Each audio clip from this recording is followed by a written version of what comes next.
Apakah sejarah yang kita yakini tentang penerbangan pertama hanyalah sebuah cerita yang bagus, tapi tidak sepenuhnya benar? Setiap anak sekolah, setiap buku teks sejarah menyematkan nama Wright bersaudara di puncak pencapaian manusia. Kita hafal betul adegan di pasir dingin Kitty Hawk, North Carolina pada 17 Desember 1903. Di sana, pesawat Flyer buatan Wilbur dan Orville Wright berhasil mengudara selama 59 detik, membawa umat manusia melayang di atas bumi untuk pertama kalinya. Sebuah momen yang mengukir sejarah, membuka gerbang era baru. Namun, bagaimana jika gambaran ikonik ini yang begitu lekat dalam benak kita hanyalah separuh kebenaran? Bagaimana jika sebelum tepuk tangan meriah untuk keberhasilan Flyer, sudah ada bayangan sayap lain yang membentang di langit, menantang gravitasi dengan keberanian yang sama, bahkan mungkin lebih dulu? Apakah narasi yang kita kenal hanyalah versi yang paling nyaman atau yang paling mudah dipertahankan?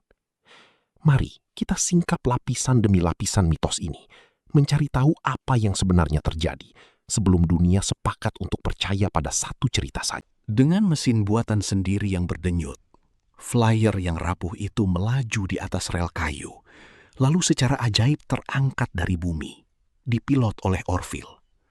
Selama 59 detik yang menegangkan, ia melayang, melawan tiupan angin Atlantik, menorehkan jejak pertamanya di angkasa. Sebuah kemenangan melawan segala keraguan, sebuah lompatan revolusioner yang tak hanya mengukir nama mereka dalam lembaran sejarah, tetapi juga mengubah imajinasi kolektif umat manusia selamanya. Kisah heroik ini tentang ketekunan, inovasi, dan keberanian Orville dan Wilbur Wright segera diabadikan. Buku-buku sejarah mengisahkan kembali momen itu berulang kali. Museum-museum memajang replika Flyer dengan bangga, dan budaya populer merayakan Wright bersaudara sebagai bapak penerbangan. Narasi mereka adalah fondasi kokoh. Jauh sebelum angin Kitty Hawk membawa Flyer ke angkasa, arsip-arsip lama di benua Eropa telah menyimpan catatan-catatan aneh.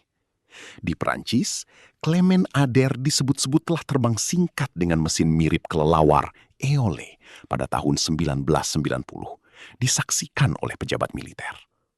Lalu di Jerman, Karl jatuh pada tahun 1903, beberapa bulan sebelum Wright, melakukan lompatan udara singkat dengan pesawat bermesin. Bahkan di Amerika sendiri, Gustav Whitehead, seorang imigran Bavaria, diklaim telah melakukan beberapa penerbangan terkendali di Connecticut seawal tahun 1901, disaksikan oleh banyak warga dan wartawan, lengkap dengan gambar yang diterbitkan koran lokal. Dan di langit biru Rio de Janeiro, Alberto Santos Dumont, sang dandi Brazil, menerbangkan 14 bis miliknya dengan elegan di hadapan ribuan pasang mata pada tahun 1906. Mengapa kisah-kisah ini tenggelam? Atau setidaknya tidak dibahas dengan bobot yang sama? Bisikan-bisikan ini yang seringkali datang dengan paten yang kurang dikenal dan laporan saksi mata yang kuat mulai menimbulkan ketidaknyamanan. Bagi warga Brazil, dan bahkan banyak di Prancis, Santos Dumont adalah bapak penerbangan. Ia tidak hanya terbang, ia melakukannya dengan terbuka, transparan, membagikan desainnya, tidak mempatenkannya, dengan keyakinan bahwa penemuan haruslah untuk kemajuan umat manusia.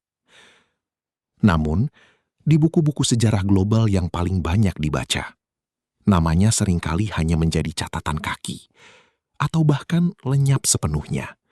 Seolah-olah penaklukan udara di belahan dunia lain tak pernah terjadi.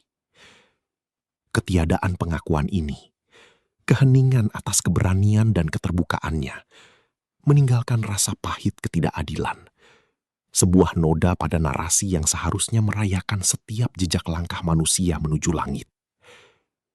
Mengapa kebenaran ini dikebiri? Mengapa nama seorang Santos Dumont yang terbang begitu terbuka disingkirkan ke pinggir sejarah, sementara narasi lain diagungkan?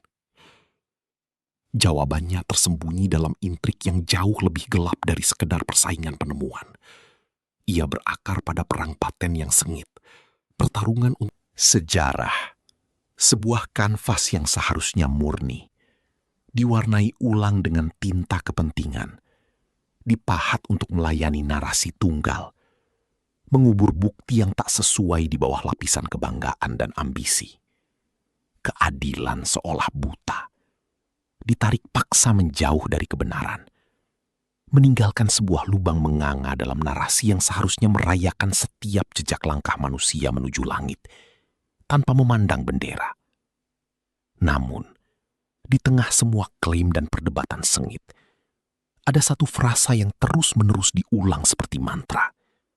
Penerbangan pertama yang terkendali dan berkelanjutan.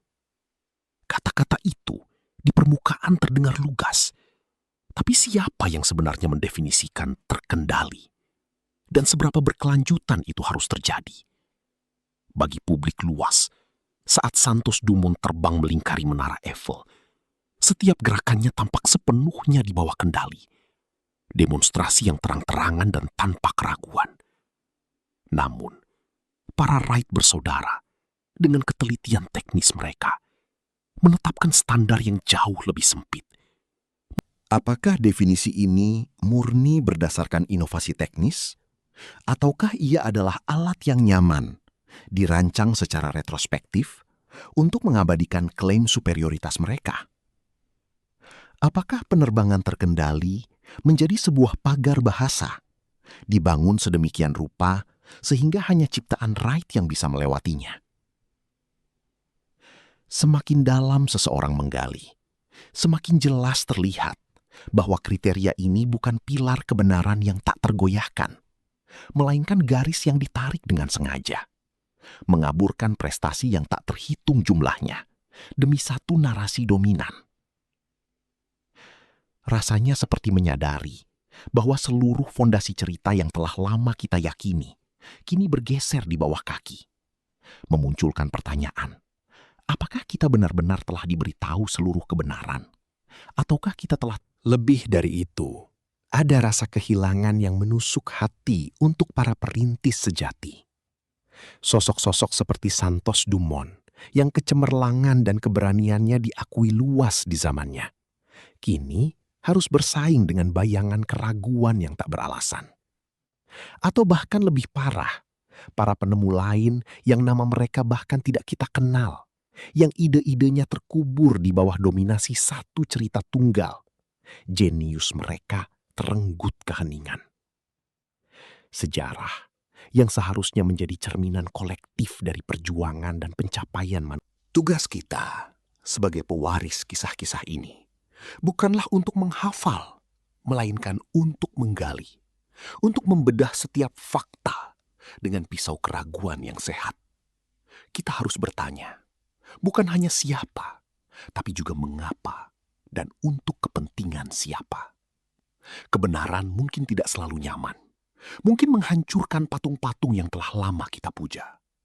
Namun ia adalah satu-satunya fondasi yang kokoh untuk masa depan. Jadi, di balik gemuruh mesin terbang pertama yang kita rayakan, dengarkanlah bisikan angin.